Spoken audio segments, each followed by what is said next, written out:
student. Today we are going to start second chapter of the book Vistas, that means supplementary. Second chapter is The Tiger King. The Tiger King by काल्की. काल्की इस कहानी के लेखक हैं. Supplementary का second chapter. Okay. सबसे पहले about the author. काल्की के बारे में हम लोग 2-4 लाइन जानेंगे, उसके बाद हम आते हैं कंटिन्यू चैप्टर पे. Okay. काल्की Krishnamurthy, better known by his pain name काल्की.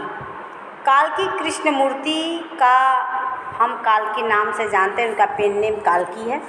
And was a Tamil writer, journalist, poet, critic and Indian independence activist.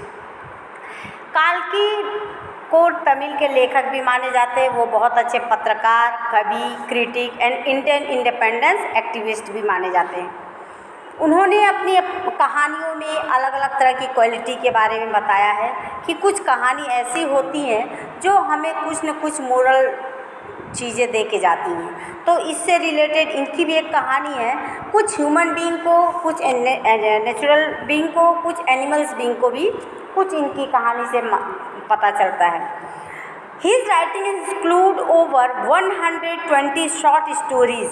आप सोच लीजिए 120 short stories, 10 novelettes, 5 novels, 3 historical romances, editorials and political writings, biographies, travelogues and hundreds of films and music review.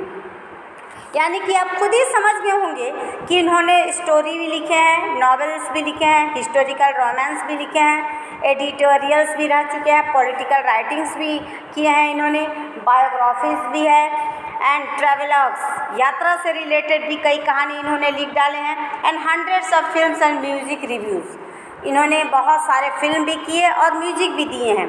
काल्की had the skill to take the reader into the times of the story. और उनके अंदर वो quality थी जो readers को times of the story, उस कहानी के समय के अनुसार परिवर्तित कर देना है. ये काल्की के कहानी का मेन भूमिका. इनके मेन कहानी का निचोड़ वहाँ से मिलता है कि वो कहीं न कहीं उसमें इन्वॉल्व हो जाता है. Before you read, what is the general attitude of human beings towards wild animals. जंगली जानवरों के क्षेत्र में हमारे ह्यूमन बीइंग का क्या दृष्टिकोण था, क्या जनरल एटीट्यूड्स, जो साधारण, जो सिंपल जो दृष्टिकोण था, क्या है वो. And who is the tiger king. इस कहानी को पढ़ने से पहले आपको जानना होगा कि who is the tiger king. ये टाइगर किंग कौन है and why does he get that name, और उनको यह नाम कैसे मिलता है. अब ये कहानी हम पढ़ेंगे तब इसी से हमको पता चलेगा. ओके. अब हम आते हैं बच्चों सीधे कहानी पे. The Maharaja of Pratibandapuram is the hero of this story. अब देखिए, प्रतिबंधपुरम के राजा इस कहानी के हीरो हैं, यानी नायक हैं. He may be identified as His Highness जमींदार जनरल, खिलेदार मेजर, सत्ता व्याघ्र संहारी, महाराज धीराज, विश्वभुवन सम्राट, sir Jilani Jung Bahadur, MAD, ACTC और CRC के. But this name is often shorten to the tiger king. अब सोच लीजिए टाइगर किंग को कितने ढेर सारे नाम मिले थे जो अभी हमने पढ़ा. जैसे जमींदारों का जमींदार यानी कि खिलेदार मेजर, सतव्याघ्र समहरी, महाराजा धीराज, विश्वभुवन सम्राट, सरजिनानी जंग बहादुर, MAD, ACTC या CRC के रूप में इनको संबोधन किया जाता है. लेकिन उनका शॉर्ट नाम, परंतु हम लोगों ने क्या दिया कि उनका नाम प्रायः संक्षिप्त करके टाइगर किंग कर दिया गया है. स्पेशली फर्स्ट पैराग्राफ को आप लोगों ने अच्छे से समझ लिया होगा. Now come to the second paragraph.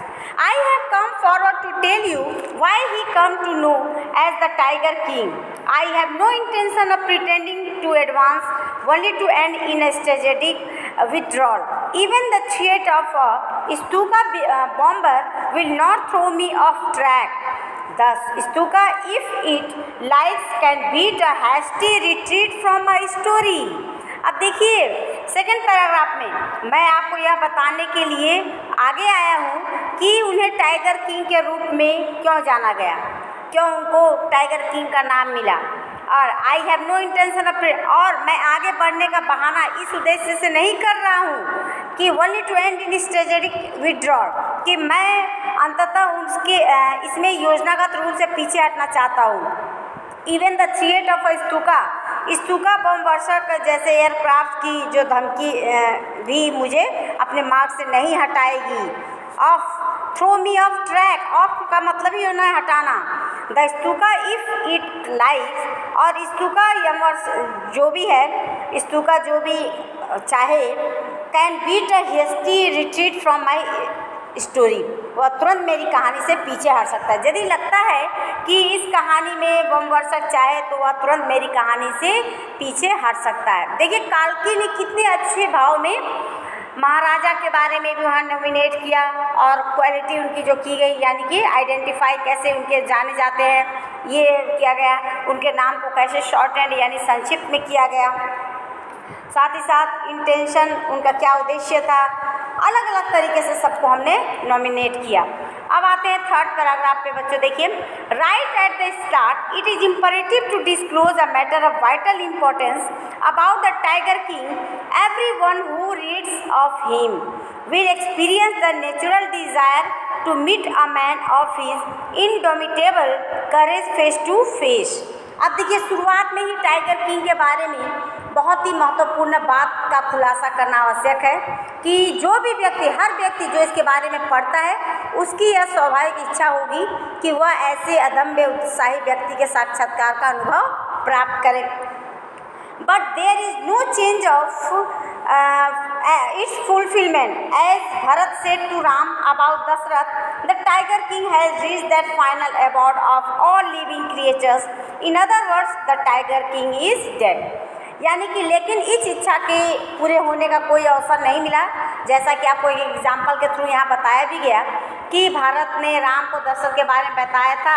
Tiger king सभी जीवित प्राणियों के उस अंतिम निवास पर पहुंच चुका है, यानी कि दूसरे शब्दों में कहा गया कि टाइगर किंग इज डेड, कि मर चुका है, टाइगर किंग मर चुका है। The manner of his death is matter of extraordinary interest, it can be revealed only at the end of the tale. उसकी मृत्यु का जो तरीका था बहुत ही असाधारण रूप से रुचिपूर्ण विषय है। It can be revealed only, और यह केवल कहानी के अंत में ही प्रकट किया जाता है, table of end of the tale. The most fantastic aspect of his demise was that as soon as he was born astrologers has foretold that one day the tiger king would actually have to die. उसके निधन का सबसे विलक्षण पहलू यह था कि जैसे ही वो पैदा हुए द टाइगर किंग, ज्योतिषियों ने भविष्यवाणी की थी कि एक दिन टाइगर किंग को वास्तव में मरना पड़ेगा। ये उनके सामने ये भविष्यवाणी रखा गया।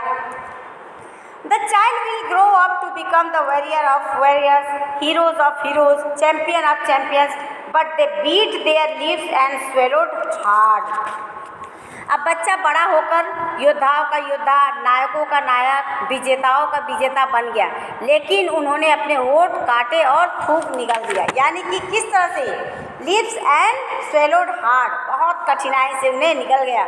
When compelled to continue, the astrologer came out with it, and this is a secret which should not be revealed at all, and yet we are forced to speak out. The child born under this star will one day have to meet its death. और जब भविष्यवाणी भी किया गया कि उन्होंने ये भी एक ऐसा भी रहस्य जिसे बिल्कुल भी उजागर नहीं किया जाना चाहिए, लेकिन फिर भी हमें बोलने पर मजबूर किया गया कि ऐसे ग्रह में पैदा होने वाले बच्चों को एक दिन मृत्यु का सामना करना ही पड़ता है। यानी कि किस कंडीशन में जो महाराजा प्रतिबंधपुरम के नायक का जो जन्म हुआ, किस कंडीशन में वो उनका जन्म हुआ, तो ऐसे ग्रह में पैदा होना यानी कि एक दिन मृत्यु को प्राप्त करना होगा। तो ये चीज़ें उनके बाद उनको बताई गई, और उसके बाद जब वो सुने इस बात को तो थोड़ी सी देखिए अब आगे नेक्स्ट पैराग्राफ में क्या है। At that very moment a great miracle took place. अब देखिए उसी क्षण एक बड़ा चमत्कार हुआ। क्या चमत्कार हुआ? An astonishing phrase emerged from the lips of the 10-day-old Jilani जंग बहादुर। ओ white prophets! क्या हुआ? उस 10 दिन के जिलानी जंग बहादुर के होठों से आश्चर्यजनक वाक्य निकले। क्या निकला? हे बुद्धिमान भविष्य वक्ताओं, यानी कि देखिए, ओ वाइस प्रॉफिट्स मतलब भविष्यवाणी जो बता रहे हैं उनके लिए भविष्य वक्ताओं। Everyone stood transfixed in stupefaction, कि सभी व्यक्ति आश्चर्य से अचंभित भी हो गए। They looked wildly at each other and blinked, वे एक दूसरे की ओर उत्सुकता से देखने लगे और आंखें मिचलने लगे। O wise prophets, it was I who spoke, हे बुद्धिमान भविष्य वक्ताओं, यह मैं ही था जो बोला था। अब देखिए किस तरह से वहाँ दिया सामने अपनी बात को ला रहे हैं। This time there was no ground for doubt, इस बार संदेह का कोई कारण नहीं था। It was the infant born just 10 days ago who had enunciated the word so clearly, और इसमें कोई संदेह नहीं है, वह केवल 10 दिन पहले पैदा हुआ नवजात शिशु यानी था, जिससे ये शब्द इतने सुस्पष्ट उच्चारित किया गया, बताया गया। नेक्स्ट पैराग्राफ देखिए। The chief astrologer took off his spectacle and gazed intently at the baby. मुख्य ज्योतिष ने जो अपना चश्मा उतारा और बच्चे को गौर से देखने लगा। All those who are born will one day have to die. वे सभी जो पैदा होते हैं उन्हें एक दिन मरना ही होता है। We don't need your prediction to know that. और हमें जानने की आवश्यकता नहीं आपकी भविष्यवाणी की। And there would be some sense in it if you could tell us the manner of that death. The royal and infant uttered these words in his little squeaky voice. इस बात का कुछ अर्थ हो सकता है यदि आप मृत्यु का अलग तरीका बता सकें। और राजवंशी ने क्या किया कि द रॉयल इन्फेंट शिशु, यानी इन्फेंट मीन्स शिशु, कि जो रॉयल घर में पैदा हुए शिशु ने ये शब्द अपनी थोड़ी कर्कश आवाज़ में इन्होंने कहे। The chief astrologer placed the finger on his nose. देखिए, the chief astrologer took his finger off his nose, off का मतलब on nose. In wonder a baby barely 10 days old opens its lips in speech. अब देखिए, मुख्य ज्योतिष जो थे अपनी उंगली आश्चर्य से अपनी नाक पर रखी। मुश्किल से, हार्डली अ बेबी बेयरली 10 days, मुश्किल से 10 दिन का बच्चा बोलने के लिए अपने होठ खोलता है। नॉट ओनली दैट, इतना ही नहीं, it also raises intelligent question, वह बुद्धिमत्तापूर्ण क्वेश्चन भी उठाता है। इनक्रेडिबल, अविश्वसनीय।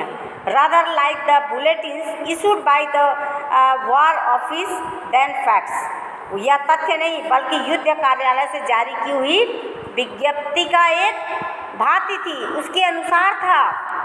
The chief astrologer took his finger off his knows, जो मुख्य ज्योतिष था अपनी उंगली को नाक से हटाई। And fixed his eyes upon the little prince, और अपनी आंखों को छोटे राजकुमार पर टिका दिया। And the prince was born in the hour of the bull, and the bull and the tiger are enemies, therefore death comes from the tiger, he explained. जब उंगली नाक से हटाई और उस बच्चे की ओर घूरने लगे, राजकुमार वृक्ष काल में पैदा हुआ था, यानी कि अलग अलग उसका समय दिया हुआ है। Born in the hour of the bull, and जो काल में पैदा होता है बैल और बाघ। देखिए, bull and tiger are enemies, tiger और बैल दोनों शत्रु हैं। And therefore death comes from the tiger, और इसलिए मृत्यु बाघ के द्वारा आएगी।